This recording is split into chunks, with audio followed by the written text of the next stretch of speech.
Bizarre things that happened on the set of Game of Thrones. By all accounts, the sets of Game of Thrones seem like mighty fun and interesting places to be, mainly because dragons and White Walkers aren't real and thus nobody gets burnt or frozen to actual death. Some of the shenanigans and troubles on set, however, are almost equal to the trials and tribulations of Westeros, such as the time they accidentally destroyed an entire ecosystem. Malta was chosen for one of the shooting locations during the first season, but relations soured during the filming of the Dothraki wedding scene at the Dwejdri Heritage Park near the beautiful azure window limestone arch near Bozo, Malta. When the production crew poured sand on protected fossil-rich rock beds without any protective membrane, the sand seeped into the land and cemented, burying local flora and fauna, and causing what an independent inquiry called damage to irreplaceable fossil and ichno-fossil features. A local production company was fined €36,500 for the damage, and the series left Malta soon thereafter. According to some sources, the Maltese government banned the show from continuing to film in the country.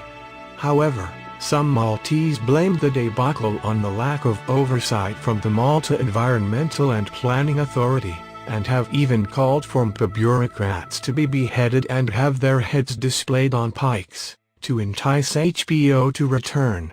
Okay, maybe they were being facetious in the last statement. Maybe. They saved a pig farm.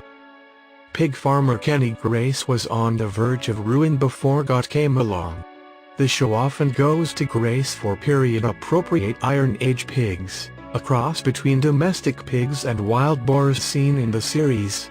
He's also provided rare breeds of goats, sheep, deer and dogs for the production, and has allowed the production to dig through the piles of scrap near his property to dig up suitably aged and rusted chains, horse collars, anvils, mangers, and troughs to use during filming. Since 1992, Gracie had been weighed down by a credit crunch and heavy debts. He had just been told by his wife he needed to send all his junk to a scrap yard, when he got a call out of the blue from a props bar working for the production. 2 days later, all his junk was taken by truck to the set. Since then, he has worked for the production as a supplier, animal handler, and even appeared on screen when his animals need help during shooting. According to Gracie, it has funded the preservation of my rare and specialty breeds. Game of Thrones has put me on the map. Luckily, not the map of Westeros. We all know what happens to smallfolk hog farmers there. In a strange parallel, God also dodged a pig farm-related bullet. During an appearance at a community event at her home village of Clutton in Somerset, Maisie Williams told the BBC News she very nearly missed her audition for the role of Arya Stark, because she wanted to visit a pig farm on a school trip instead. Which sounds exactly like something Arya Stark would do, to be honest. They used and skinned real dead stag corpses. In the symbolism-heavy scene showing the Stark discovery of a dead werewolf and stag in Episode 1, the wolf may have been fake but the stag was real. It had been shot before filming began, then butchered and gutted by the production team animal handler. By the time it came to filming 2 days later, the corpse was pretty ripe, and the actors struggled to keep from vomiting throughout the takes. Considering how good the performances were and how evil the showrunners are, this may have been done deliberately.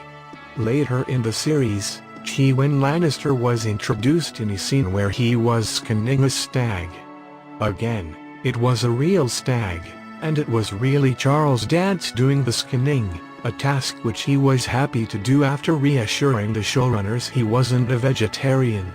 He had 1 day to learn how to skin a deer, according to Dance. This butcher arrived with a dead animal and they gave me a little room to work in, gave me a sharp knife, and showed me how to skin it and spill the guts into a bucket. The next day, they gave me another dead animal, and we shot it. It was a bloody good time, but it took me 2 days to get the smell off my hands." Venison lover Nikolai Coster-Waldau told Winter is Coming he had hoped the stag would be sent to catering to be served to the cast and crew, but sadly he missed out.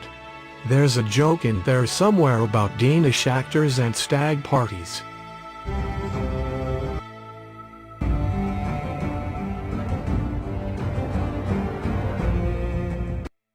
They had to ad-lib their own made-up languages. When creating Dothraki and later Valyrian for the series, showrunners turned to creative linguist David J. Peterson, who turned the few scattered words and phrases invented by George R.R. Martin, and extrapolated them into detailed, functional languages. This has been invaluable for creating a sense of realism in the show, but there have been a few hiccups along the way. In one of the early scenes portraying the Dothraki, Jason Momoa's Khal Drogo watched 2 horny Dothraki braves fight to the death. Producers told him to ad-lib a line, so Momoa used a refrain from the Maori haka dance, "Ite waka," or "in the canoe." It wasn't initially subtitled, but Peterson liked the sound of the line so much, he ended up retconning it into the Dothraki language as "it oka," or "test your mettle."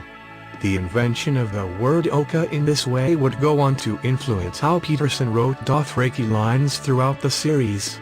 In Jorah Mormont, Glenn got into the action as well, when producers forced him to ad-lib a Dothraki line at the last minute.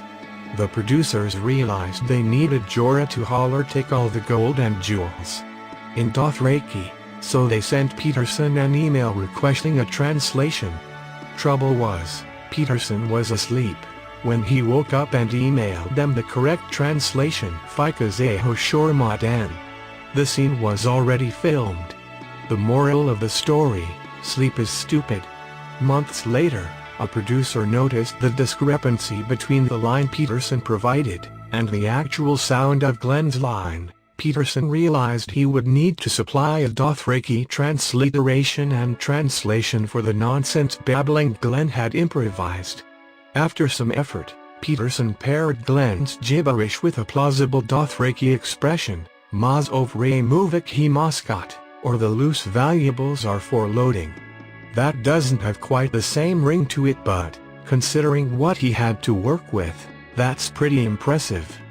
Besides, since Jorah Mormont speaks Dothraki as a second language, it only makes sense he'd occasionally say something awkward. We don't really understand Peterson's work or how he does it, but we're glad he's being paid well for all this.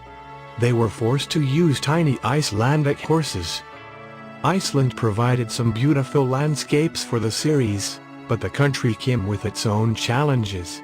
For one, importing live horses is banned in Iceland, due to fears about diseases being transmitted to the local breeds, so the production crew were forced to use native horses, which are about the size of ponies.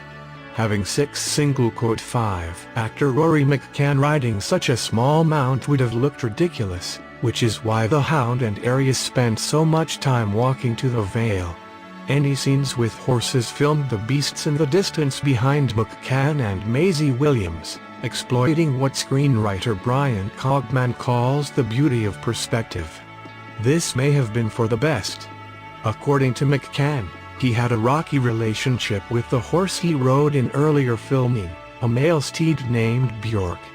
Yes, he was named after the female pop star. He's a horse, what does he care?